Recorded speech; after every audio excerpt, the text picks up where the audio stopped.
Всем привет! В этом году корпорация BBK совершила что-то невероятное по части своих флагманских беспроводных наушников. Не так давно у себя на канале я рассказывал о OnePlus Buds Pro второго поколения, от звучания которых и по сей день я пребываю в диком восторге. Realme в этом плане также решили не отставать и представили сразу пятое поколение своих Buds Air наушников, как-то пропустив номер 4. Тем не менее, со всей уверенностью я могу заявить лишь одно: забудьте все, что вы слышали в прошлых ТВС-ках от Realme, ведь модель Air 5 Pro очень сильно превзошла своих предшественников, в особенности довольно неоднозначные предыдущие Air 3. Ну а насколько хорошо получилось компании прокачать свои наушники, сегодня в видео я и постараюсь максимально подробно рассказать. Уверен, что мой обзор далеко не первый, что вы сейчас смотрите, но я ждал продажу именно глобальной версии, оттого не спешил с заказом китайской. Дело все в том, что системная озвучка у последних реализована на китайском языке, а в глобалке она на более привычном английском. По всем остальным же параметрам различий в наушниках нет,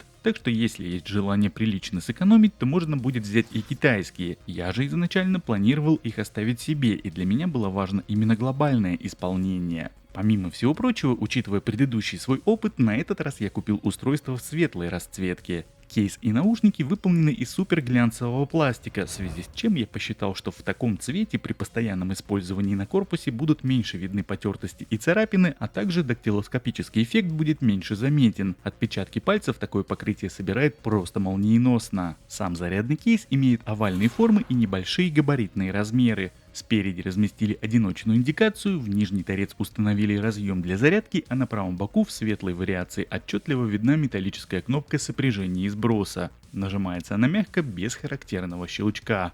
Петля крышки пластиковая с установленным в нее пружинным доводчиком. Крышка открывается резко на угол в более чем 90 градусов, что отчасти, конечно, помогает при извлечении наушников, но в силу глянцевости корпусов в первое время все равно это делать не очень удобно. Надо привыкать. Наушники при извлечении имеют свойство выскальзывать из рук. Емкость встроенного аккумуляторного блока кейса составляет 460 мАч, а в каждый наушник поместили батарею на 60. Помимо всего прочего, сами наушники имеют функцию быстрой зарядки от кейса. 10 минут внутри смогут обеспечить несколько дополнительных часов прослушивания музыки. И если верить промо-материалам, то целых 7 часов. Однако после моего теста автономности есть понимание, что это очень условно. Но об этом мы поговорим чуть позже, когда погрузимся в раздел о звуке. Подключение устройства к смартфону происходит по открытию крышки кейса. Первичный коннект обеспечивается средством Google Fast Pair. За связь отвечает современный Bluetooth модуль версии 5.3. Сами наушники внешне очень похожи на своего предшественника из третьего поколения. Короткие ножки с овальным, почти круглым сечением и классические внутриканальные корпуса с полимерными сетками на звуководах. В силу некого стандартного формата, который преобладает на рынке в последнее время, наушники будут впору большинству пользователей. И если проводить параллель с OnePlus Buds Pro второго поколения, то у последних корпуса чуть больше. Оттого имеется некий риск, что они могут не подойти. В случае с Realme все более универсально. Комплектные амбушюры положили хорошего качества, так что менять их на сторонние скорее всего не придется. Наушники сидят в ушах как влитые. Для занятий спортом они также смогут подойти. Заявлен класс защиты от воды по стандарту IPX5. По аппаратной части, как и в случае с OnePlus 2R, здесь трудится тандем из двух динамиков на каждый наушник. Низкочастотный 11-мм излучатель и 6-мм твиттер для середины и верха. Конструкция уже знакомая, сочетание удачное. Но и такая же ситуация по встроенным микрофонам. Их тут по 3 в каждом наушнике. Для реализации корректной работы ANC фильтров и использования наушников в качестве гарнитуры для телефонных разговоров. Для полноценного взаимодействия с устройством необходимо установить фирменную программу Realme Link. Она доступна как для Android, так и для iOS систем в местных магазинах приложений. На главной странице можно увидеть заряд каждого из наушников и самого кейса в процентах, и листая вниз управлять всеми доступными функциями гарнитуры. Бар аудиофильтров классически состоит из 3 режимов: шумоподавление, обычный и прозрачный. Переключение между ними можно осуществлять как с самого смартфона, так и непосредственно с наушников, зажав сенсор на одной из ножек. Оповещение реализовано голосом. Как я и говорил в самом начале, в глобальной версии это английская речь, в китайской – китайская. Активное шумоподавление максимально может убирать сигнал до 50 дБ. Не могу сказать, что справляется оно с этим очень даже хорошо. Здесь имеется 3 его градации – умеренная, средняя и максимальная. Так же, как и в случае с наушниками OnePlus, есть и умный режим, который сам анализирует обстановку и включает необходимое усиление. Плюсом ко всему здесь добавили опцию убрать шум ветра, рычага на которую отдельно у OnePlus наушников нет, она там активируется автоматически. В Realme же это можно ставить и отключать вручную. Лично мне лишний раз в настройки лезть не хочется, поэтому автомат у OnePlus, как по мне, реализован интереснее. Если же говорить в целом об ANC, то в общественном транспорте все работает отлично, особенно в умном режиме.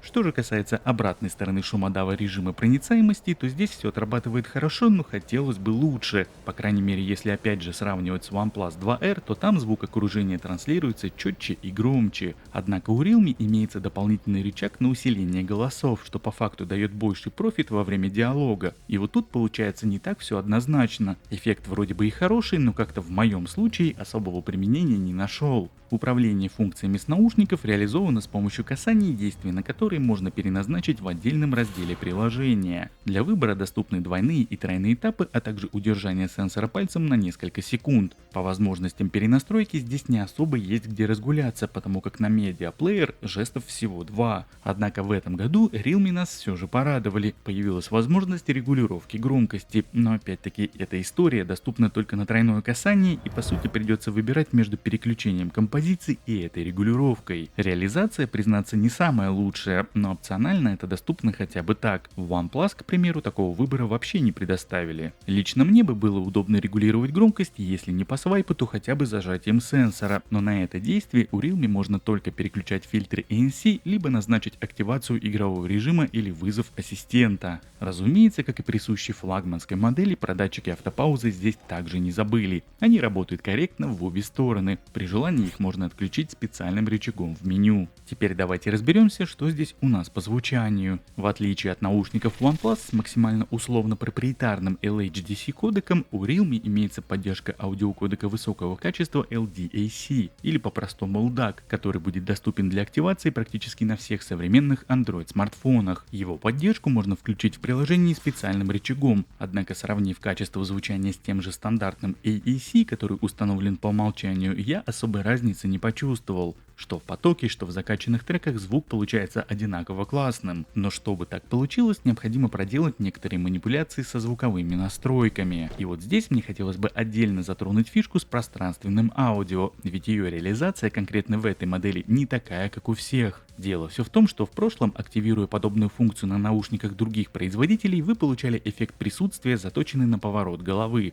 То есть, если повернуть голову вправо, звук усиливается с правой стороны, влево с левой. У Realme же все иначе. При активации 360 аудио звук как бы насыщается объемом, становится громче, добавляется больший эффект реверберации пространства и в целом виртуально расширяется сцена. То есть получается такое ощущение, будто ты из маленькой комнаты попадаешь в концертный зал, в хорошем смысле данного сравнения. И как бы при этом не крутить головой, звук в пространстве не искажается. Наоборот, после прослушивания в таком режиме обратно переключаться совсем не хочется. Тебе начинает нравиться этот объем, потому как восприятие становится совершенно другим. И если в прошлом тот эффект, который я описал в самом начале, мне не заходил совсем, то сейчас в случае с Realme я могу назвать это отличным решением, которое хочется применять во время прослушивания музыки на регулярной основе. Ну и раз уж я заговорил о звуке, то пожалуй об этом и продолжу. Скажу сразу, из коробки звучание скучноватое, впрочем, как и в случае с OnePlus Buds Pro 2R. Для того-то здесь и есть все заявленные музыкальные примочки, что призваны его максимально приукрасить. Как я понял, это такая фишка производителя, дабы показать: посмотри, как мы прокачали свой звук. Начну с того, что обязательным пунктом необходимо настроить золотой профиль звука.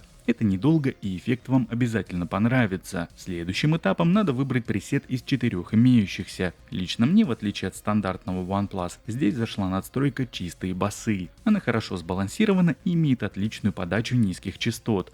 Звук получается массивным, драйвовым и при этом не ультрабасхедным. Он просто мощный и четкий. Если же пресеты не особо зашли, то можно поиграться на встроенном ручном эквалайзере, накрутить вариантов под свои предпочтения и пользоваться в виде готовых кастомных пресетов. Далее в настройках у нас имеется опция дополнительного баса. В точности такая же, как у вторых OnePlus. Хотите, прибавляйте больше низов, либо при желании немного можно их прибрать. Имеется плюс-минус 5 пунктов на это дело. Ну и в заключении, для пущего эффекта можно врубить пространственное аудио, о котором я в самом начале уже говорил. С ним звук получает дополнительный объем, насыщение и громкость. Хотя, по правде сказать, последний в наушниках и так хоть отбавляй. Наушники реально громкие и при этом не кошеварят на самой высокой отметке. Свой тест автономности я проводил на следующих условиях. Уровень громкости 100%, максимальный кодек LDAC, фильтры шумодава выключены, золотой профиль активен.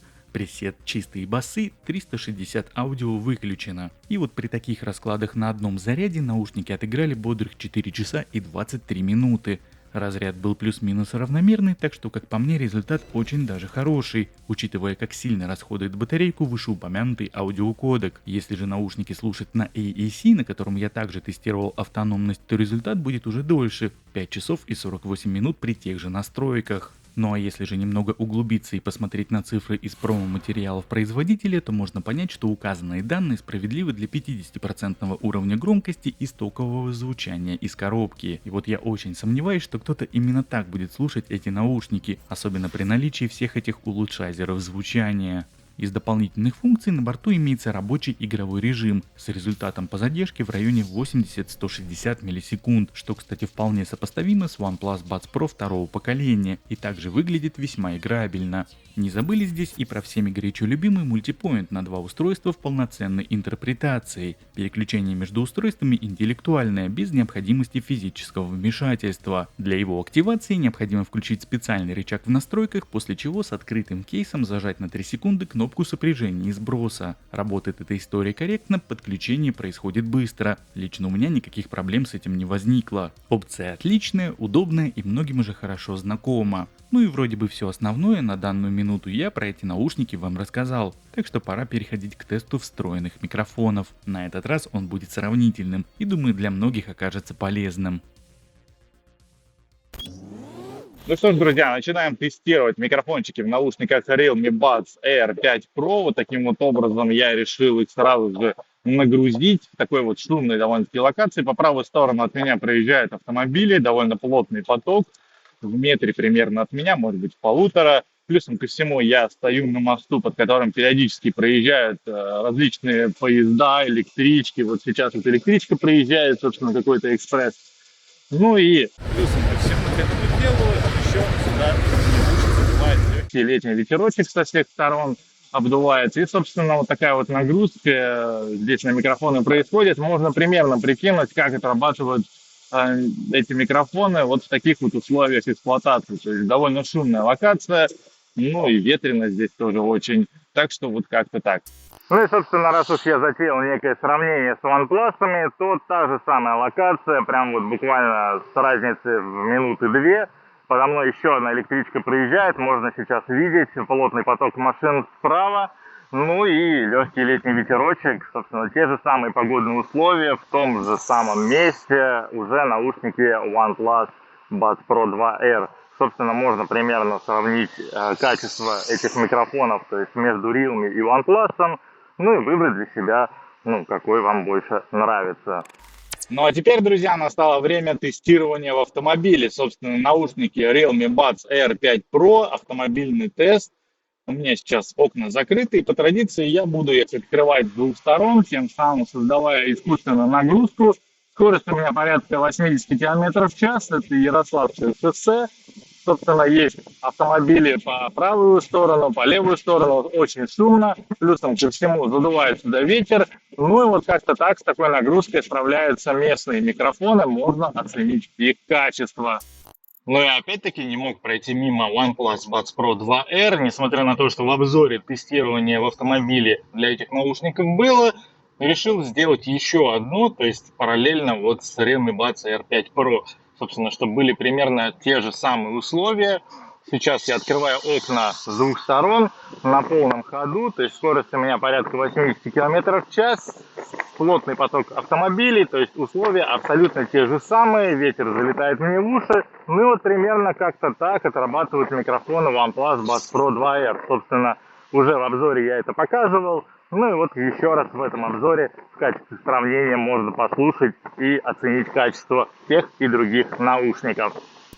Друзья, еще один тест работы микрофонов в наушниках Realme Buds R5 Pro. Уже в ТЦ нахожусь сейчас. Собственно, здесь опять-таки не так много народу, но тем не менее довольно гулко и шумно.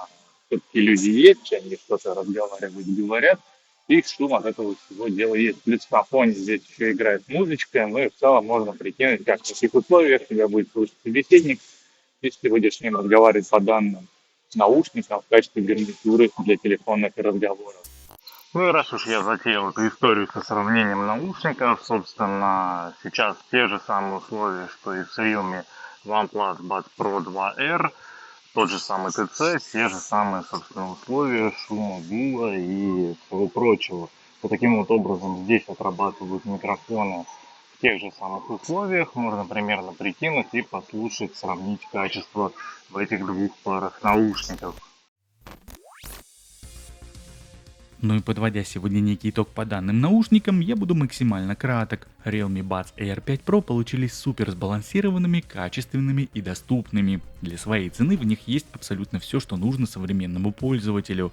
Отличное звучание с возможностью различной кастомизации, хороший микрофон, который способен вывозить даже сильные нагрузки, интеллектуальный мультипоинт на 2 устройства и весьма годную автономность для повседневного использования. Фильтры ANC работают хорошо, управление хоть и не супер полноценное, но удобное, датчики автопаузы на борту и даже внятный игровой режим здесь имеется. Лично я не знаю, что еще необходимо для современной жизни и повседневного использования такого устройства. Как по мне, здесь все на своих местах. Что же касается выбора между OnePlus и Realme, то лично мне обе пары обошлись в одинаковую цену, и мне очень сложно отдать предпочтение кому-то одному. Но на данном этапе Realme являются более доступными по цене и скорее всего как универсальный вариант на все случаи жизни, без каких-либо компромиссов, я скорее всего буду советовать их. Хотя у OnePlus есть тоже свои удобные фишки, которые лично мне очень даже зашли. При всем при этом Realme Buds AR5 Pro наушники отличные, и я могу смело их рекомендовать к покупке. Надеюсь, мой сегодняшний обзор поможет вам увидеть полную картину по данной модели и поможет с выбором. Ну а на этой прекрасной ноте я, пожалуй, буду закругляться. Спасибо, что посмотрели это видео, лайк, подписка по желанию и до новых встреч в следующих моих обзорах. Пока-пока.